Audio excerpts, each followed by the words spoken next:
Assalamualaikum warahmatullahi wabarakatuh. Kami dari kelompok 8 ingin mempresentasikan laporan final project AI.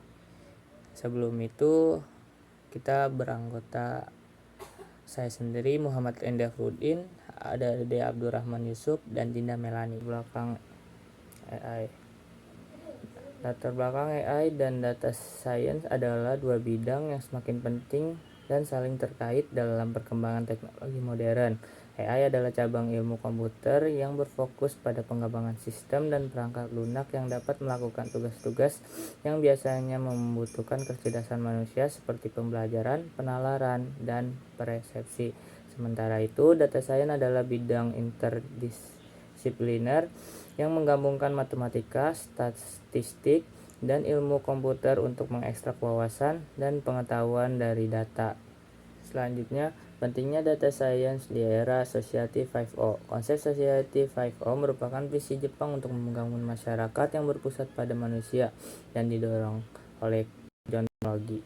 Dalam Society 5.0, data dan analitik dalam memegang kunci untuk mengatasi berbagai tantangan masyarakat. Yang pertama ada personalisasi layanan, 2 optimasi proses dan efisiensi, 3 inovasi berbasis wawasan, 4 pemecahan masalah masyarakat, 5 pengambilan keputusan berbasis bukti. Dalam era Society 5.0, data science menjadi kunci untuk mengoptimalkan sumber daya, meningkatkan kualitas hidup, dan menciptakan solusi inovatif bagi berbagai tantangan masyarakat. Oleh karena itu, penguasaan dan pemahaman data science menjadi sangat penting di era ini.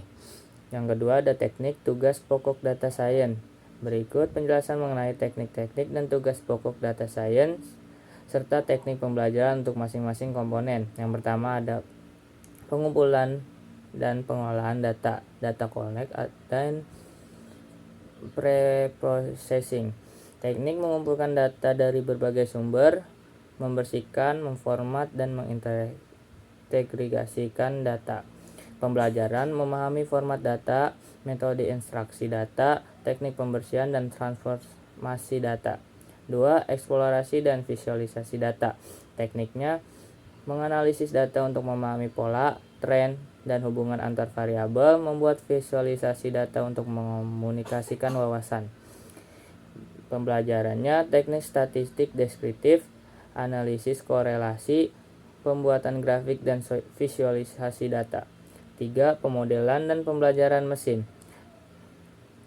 Tekniknya membangun model prediktif dan deskriptif menggunakan algoritma pembelajaran mesin. Pembelajarannya memahami konsep algoritma pembelajaran mesin seperti regresi, klarifikasi, clustering, dan deep linear. 4.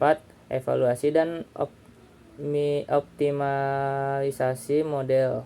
Tekniknya mengevaluasi kinerja model, mengidentifikasi era perbaikan, dan mengoptimalkan model untuk meningkatkan akurasi. Pembelajarannya metrik evaluasi model, teknik validasi silang, dan tuning hyperparameter.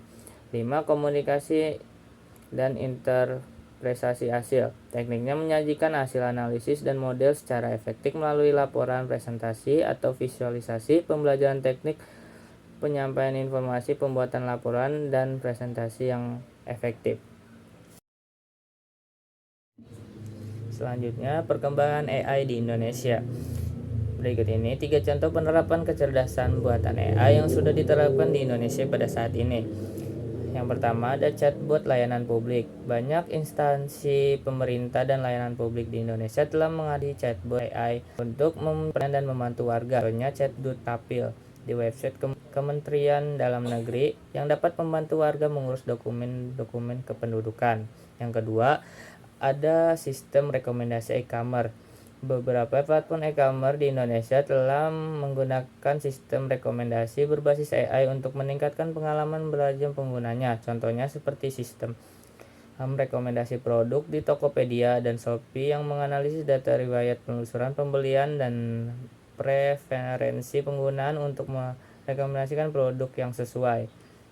Algoritma machine learning memungkinkan rekomendasi yang semakin akurat dan personal. Yang ketiga ada sistem visual cerdas.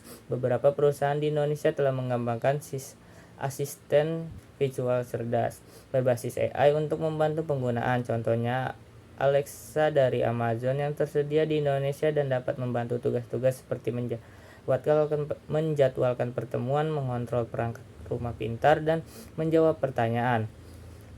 Penerapan AI di Indonesia semakin meluas karena kemajuan teknologi dan ketersediaan data yang meningkat. Selain itu, contohnya di atas, AI juga telah digunakan di bidang lain seperti kendaraan otonom, deteksi kecurangan, dan layanan kesehatan. Adopsi AI yang semakin masif diharapkan dapat meningkatkan efisiensi, produktivitas, dan kualitas layanan berbagai sektor di Indonesia.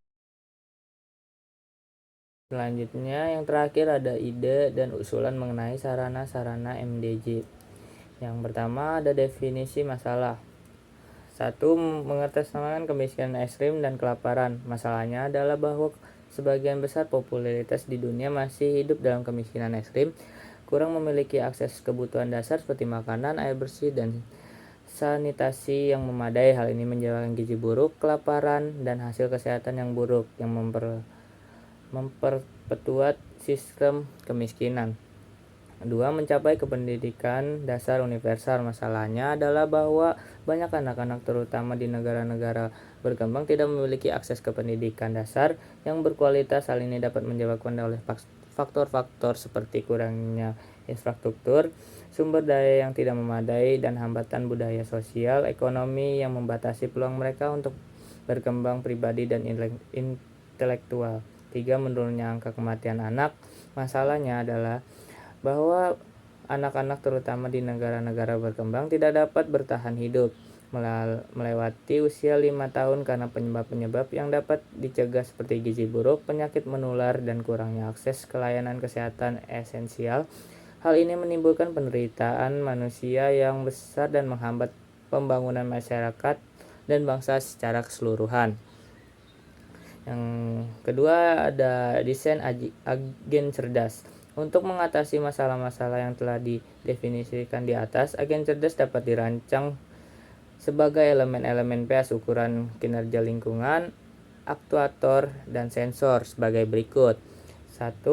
Ukuran kinerja. Ukuran kinerja untuk agen cerdas ini harus menjadi solusi efektif dan efisien untuk membantu pemerintah dan pengakuan kepentingan terkait dalam mengatasi kemiskinan ekstrim dan kelaparan, mencapai pendidikan dasar universal, dan menurunkan angka kematian anak.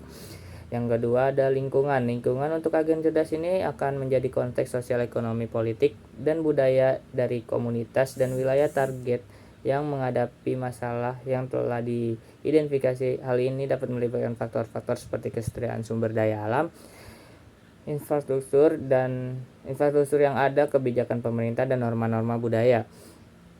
Yang ketiga, aktuator. Aktuator untuk agen cerdas ini dapat menjadi tindakan dan intervensi yang dapat dilakukan untuk mengatasi masalah-masalah seperti merekomendasikan program pengatasan kemiskinan dan inisiatif ketahanan pangan yang tertarget. 2. Mengusulkan strategi untuk meningkatkan akses dan kualitas pendidikan dasar termasuk pembangunan infrastruktur, pelatihan guru, dan keterlibatan masyarakat. Yang ketiga, menyarankan inisiatif kesehatan untuk meningkatkan kesehatan anak seperti kampanye vaksinasi, peningkatan akses ke obat-obatan esensial, dan layanan kesehatan berbasis masyarakat.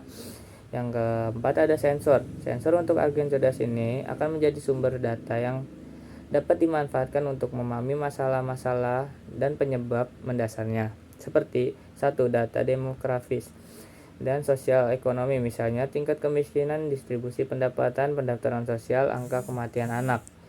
Yang kedua ada data geografis dan infrastruktur, misalnya seperti lokasi sekolah, fasilitas kesehatan, jaringan transportasi. Yang ketiga ada data kualitatif dari survei masyarakat, kelompok fokus, dan wawancara pemangku kepentingan.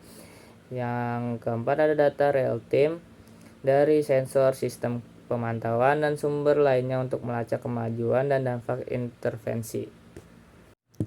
Kesimpulannya, data dan analitik data memainkan peran kunci dalam mengatasi berbagai tantangan masyarakat, memungkinkan layanan yang terpersonalisasi, mengoptimalkan proses dan efisiensi, mendorong inovasi berdasarkan wawasan, pemecahan masalah sosial, serta mendukung pengambilan keputusan berbasis bukti. Penguasaan dan pemanfaatan ilmu data telah menjadi semakin penting di era ini. Memahami komponen-komponen ini dan teknik pembelajaran yang sesuai sangat penting untuk mengembangkan praktisi ilmu data yang kompeten. Mungkin ada saran dari kelompok kami.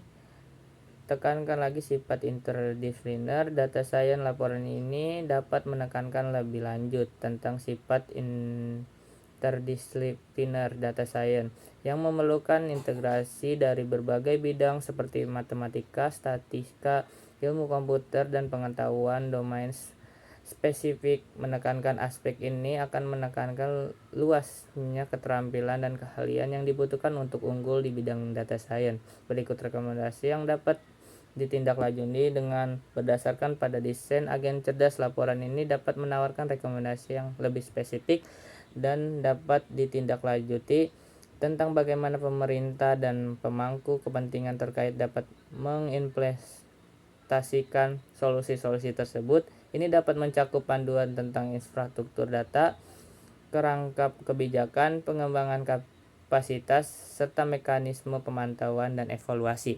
Sekian dari kelompok 8. Kurang lebihnya mohon maaf. Wassalamualaikum warahmatullahi wabarakatuh.